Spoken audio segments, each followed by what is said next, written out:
Je te salue, toi qui me reçois et m'écoutes en ce jour. Ce matin, je veux partager avec toi une petite exhortation tirée du livre de Juges qui se résume à un seul verset, tiré de Juges 6, le verset 14. Le Seigneur se tourna vers lui et dit: Va avec cette force que tu as et sauve Israël de Madian. Oui, c'est moi qui t'envoie.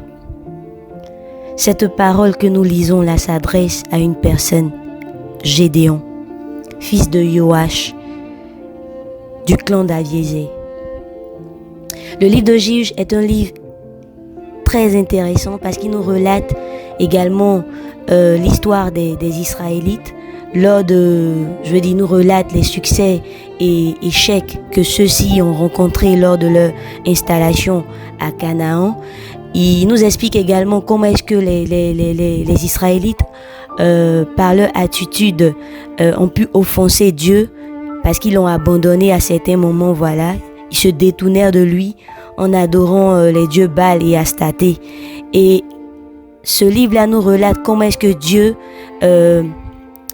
arrivait après à châtier le peuple parce que celui-ci l'abandonnait en fait. Voilà, ne se souvenant pas de ce qu'il avait fait auparavant avec leur père et ne se souvenant pas des victoires qu'ils avaient acquis avec lui seul. Voilà. Et ce qui est intéressant dans ce livre lorsque nous le lisons, c'est qu'il nous montre comment Dieu, dans son amour infini, répond à ses enfants lorsque ceux-ci crient à lui.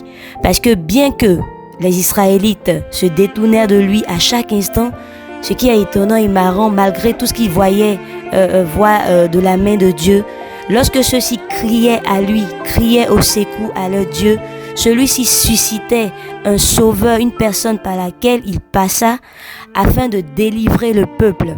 Et c'est ce qui est vraiment marquant dans le livre lorsque nous le lisons. Et Gédéon s'inscrit dans ce cadre-là, voilà. Gédéon, pour la petite histoire, était le fils de Joash, voilà. Il appartenait à la tribu d'Abiézer. Et la Bible nous raconte que cette tribu-là était la plus petite tribu, le plus petit clan, de la tribu de Manassé, voilà.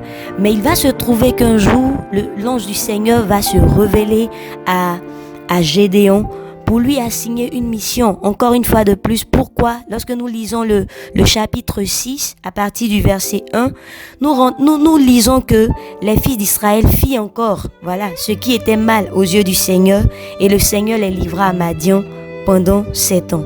Voilà. Donc la raison pour laquelle le Seigneur se révéla à Gédéon, c'était parce que voilà, le peuple de Dieu s'était encore rébellé et le Seigneur les avait livrés entre les mains de Madian qui les oppressait et tout.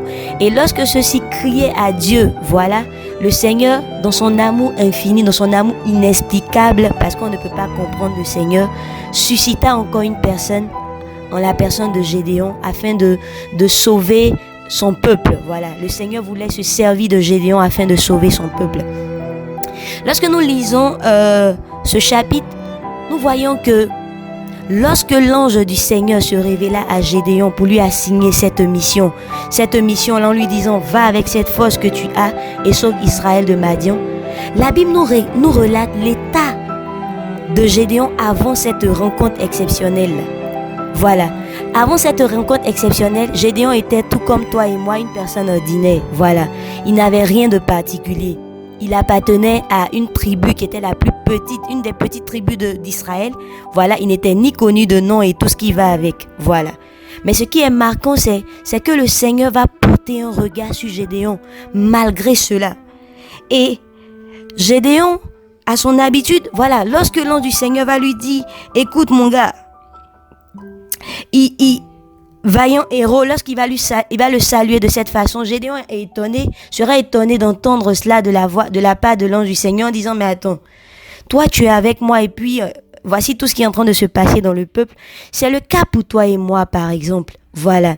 Nous appartenons peut-être à des familles qui ne sont pas connues dans ce pays-là, voilà, ou je ne sais pas, en Afrique. Mais lorsque le Seigneur porte sur nous un regard favorable, Ce qui est intéressant, c'est de voir comment est-ce que le Seigneur nous rend extraordinaires. Et c'est ce qu'il fit avec Gédéon.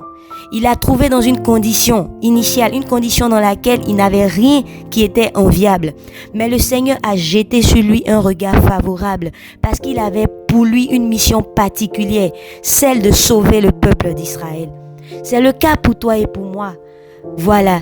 Le Seigneur a sûrement un appel sur notre vie, un appel qui consiste à sauver nos familles, peut-être de l'idolâtrie, qui consiste à venir réparer quelque chose dans cette entreprise dans laquelle il nous a envoyés. Mais par manque de concentration et de discernement, nous n'arrivons pas très souvent à cerner la pensée de Dieu. Et nous pensons que nous vivons ces situations-là au hasard. Non. Le Seigneur, lorsqu'il pose son regard sur toi, il pose son regard sur toi de manière exceptionnelle. Et s'il y a des choses que je voudrais en ce jour que nous puissions retenir, c'est que le choix de Dieu diffère de celui des hommes. Et je veux te dire à toi qui m'écoutes que tu es le choix de Dieu pour ta famille. Tu es le choix de Dieu dans cette entreprise, quelle que soit ton origine, quelle que soit ta faiblesse. Oui, quel que soit le diplôme que tu as pu obtenir, qu'il soit petit ou grand, si le Seigneur a posé son regard sur toi, alors crois que tu es son choix. Je veux aussi te dire que le choix de Dieu te rend capable d'opérer dans le surnaturel. Son choix te qualifie immédiatement. Nous pouvons voir par la suite comment est-ce que Gédéon a pu sauver le peuple d'Israël de la main de Madian. Nous voyons comment est-ce que Dieu est passé par Gédéon de façon extraordinaire pour sauver le peuple. Je veux aussi te dire en ce matin que le choix du Seigneur te rassure quelle que soit l'adversité.